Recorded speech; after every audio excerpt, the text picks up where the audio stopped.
Hello everybody, hello, it's Matthew Street. Welcome to my channel. As always, I truly appreciate you being here. And folks, I did a video not too long ago about my thoughts on grunge, and I got a lot of different comments on it. And I hated to use the word hate in the title because I really don't hate any music, but had to do something eye-catching. Basically what I was getting at is like that whole grunge movement, whether you want to consider bands like Nirvana or Pearl Jam not grunge, they're more punk or more rock, whatever. I'm just saying that wave of that Seattle sound, whatever it was, of rock and roll there in the early to mid 90s, that basically just wiped out everything else, off the map, whether it be classic rock at the time like Van Halen, Styx, Loverboy, REO Speedwagon, bands like that, or whether it was the power pop artists of the 90s that I love, like the Posies and Teenage Fan Club and Red Cross, Jellyfish, Apples in Stereo, Sloan, Velvet Crush, Matthew Sweet, Fountains of Wayne, Gin Blossoms, the Cave Dogs. Who remembers the Cave Dogs? Cotton Mather, Enough's Enough. Remember I talked about them? They were kind of a tweener with heavy metal, the metal, hair metal, but more in that power pop vein of Cheap Trick. Gigolo Ants, or Aunts. Greenberry Woods, Tommy Keene, The Size, which were a local power pop band from the 90s. Super Drag. So many great bands that I loved in genres that were either completely wiped out, like classic rock, hair metal, glam metal, and genres like the power pop of the 90s, which all those artists I just named that never had the chance because of that new rock sound that came out of Seattle in the early to mid 90s. And I mentioned one of those bands in that last video, and after I did that, over the last few weeks, I've been on a kick, folks. I don't know what it is, but I want to share it with you because I want you to enjoy it. I want you to be part of it if you are familiar with this band, but if you're not, I'm going to try to play some music clips at the end of this video. I want you to really enjoy it and get into it. And I'm talking about Material Issue. Yes, folks, yes, I'm talking about Material Issue. A fabulous, fabulous band out of the Chicago, Illinois area. Formed in the late 80s, but came to prominence in the early to mid 90s on Polydor, Mercury Records, with their first big smash album, International Pop Overthrow. Folks, Material Issue could be. They're definitely in my top 3 favorite 90s power pop bands of that decade of all time. Their songs are songs of love, heartbreak, reunion, heartbreak again. Many of their songs use women's first names in them, and their songs are so relatable to everybody.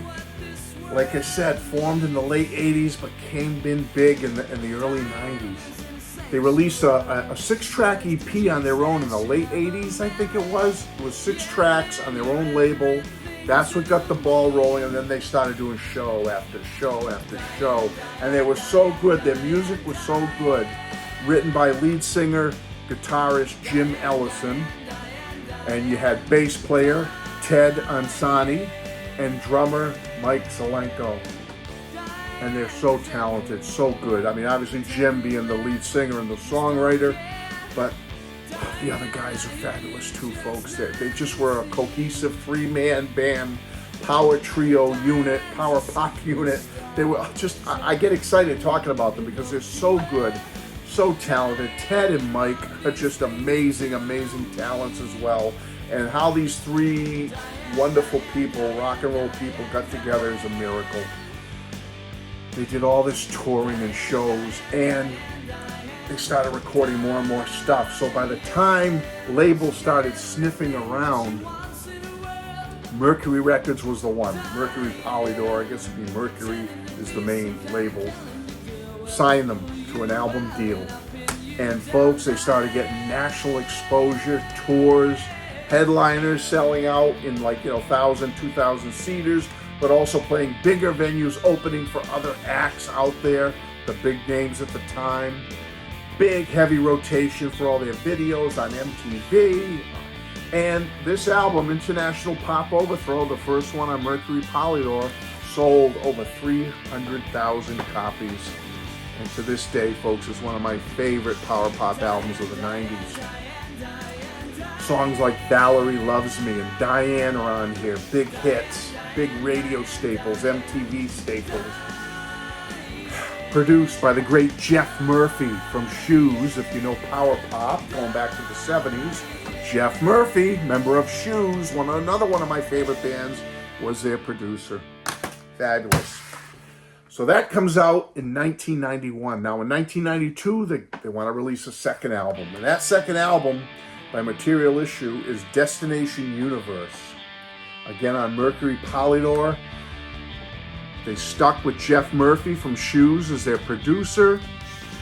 And folks, this album, no sophomore slump here. This second album did not disappoint. The second LP is absolutely fabulous. To me, just as good as the first one.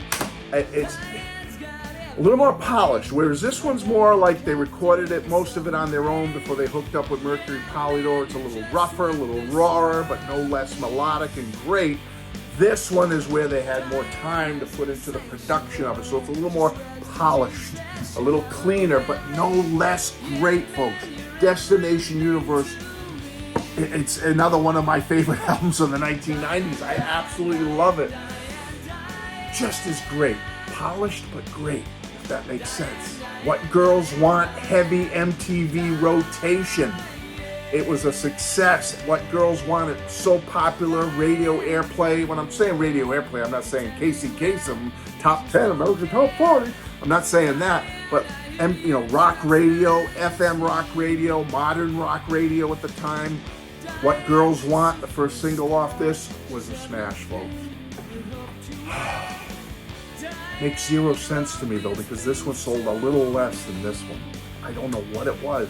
They were getting the heavy MTV airplay. Well, like I said, that damn Seattle sound and what was being pushed by the rock radio and such. But they had success, folks. They had success. It sold less than the debut. Some say, dare I say it, that, stuff like this coming out in 91 and 92, that it was like, you hear people say, Material Issue. They were 15 years late to have that big 70s pop explosion, but they were 5 years too early to hit that early 2000s pop resurgence, power pop resurgence. And they were kind of in the middle of that, But it's some of the greatest music ever produced right here, folks. But they stuck it out. They stuck it out.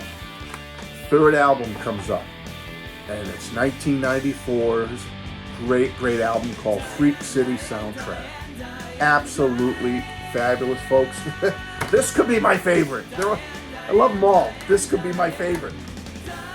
They went in a different direction with the producer. This one, they recorded with the great Mike Chapman. Mike Chapman, anybody? Producer of Blondie, The Knack, Scandal, Rod Stewart, Pat Benatar, Lita Ford, Huey Lewis, Tina Turner. He's written songs with Nicky Chin. You ever hear Chapman Chin songs? Top 40, big smash hits. He produced this album, the great Mike Chapman. Freak City Soundtrack is phenomenal. This could be one of the, so are these. Gotta get them up there too. This could be one of the best albums of the 1990s in Matthew Street's opinion, right here. Folks, Kim the Waitress was the first single off this, the second track on the album. But the LP only sold 50,000 copies. Now today that would be great. In today's world, you put on an album, 50,000 go off the shelves or go out there somewhere. That's great. That's going to make top 10, right? In today's market, the way albums are counted and sold. But when you had back in the early 90s when like 300,000+ was huge, and then the third one only sells over 50,000, the label dropped them. By 1995, Mercury Polydor said, sayonara, goodbye. And they did continue touring, sellouts wherever they played. They recorded a rock and roll cover of the Tra La La Banana Split song with Liz Phair. I'm sure you've heard of Liz Phair. They were friendly with her. That was fun. There's a video for it out there if you want to check it out. And they did record demos for their fourth album in 95 and 96 to shop around to other labels. But tragically, folks, Jim Ellison, the lead singer, songwriter, guitarist, he took his own life in his garage where he lived on June 20th, 1996. Devastating loss to not only his family and friends and to Mike and Ted, but to the music world at large and his fans. I mean, I was devastated back in the 90s when I heard the news that Jim was gone, because I'm a big fan of this band and I love them. But Ted and Mike, they posthumously released the album after Jim passed in 1997. They finished it up. It's called Telecommando Americano. It came out on Ryko disc, and they added the 6-track early before they got signed EP to it as a bonus. So the fourth LP did see the light of day. I don't have it in physical form because it's so expensive to get. I had a copy of it, and I don't know what happened to it. And I've looked online to try to get another one, but very expensive to get it. So what can you do? But as a legacy to them, they are still popular. People still cite them as influences. The International Pop Overthrow Festival, which was organized and put on to this day, it's been going on well over 20 years by the great David Bash. He still puts on the International Pop Overthrow Festival all over the world, and it's named for this album by Material Issue. Nice tribute from David to do that. Shows everywhere, showcasing new power pop talent from all over the globe. It's just a fabulous, fabulous, wonderful thing that David does with the International, or the IPO as they call it. And Ted and Mike, they're still working, they're still out there, they still occasionally play together. They have Phil Agnotti helping on guitar and lead vocals, sometimes backed up by other people, but every once in a while when they say they get the urge for it or a special event comes up, they'll do a little performance together or a show. But there is a great, great documentary out there, folks, called Out of Time, the Material Issue Story, directed by Balin Schneider. Look it up. Look up that documentary. It's about an hour and a half long, and you will not be sorry. It's fabulous, folks. So, folks, sit back, relax, enjoy one of my favorite bands of all time. Certainly one of my favorite power pop bands of the 90s. Certainly one of my favorite bands from 1991, 92, 94, that period. They're up there, the top probably 2. I love them. Folks, here are Material Issue. Enjoy, and I'll talk to you soon. Love you all. Bye-bye. And please leave a comment what you think of the music. Love you.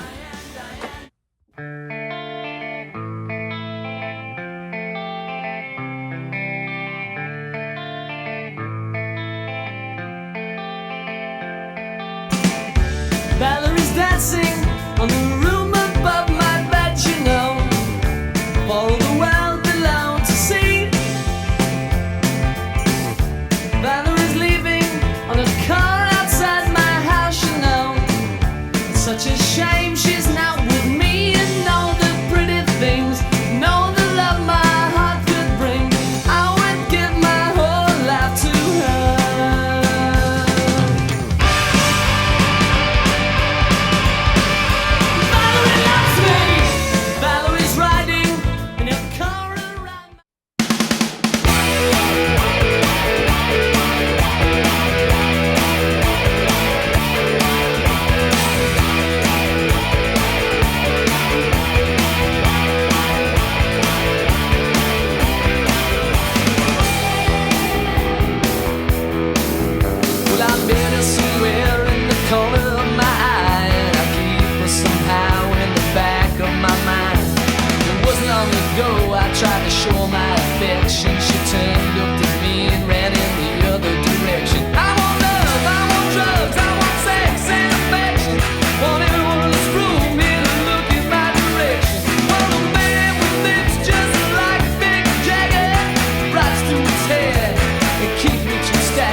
in my life.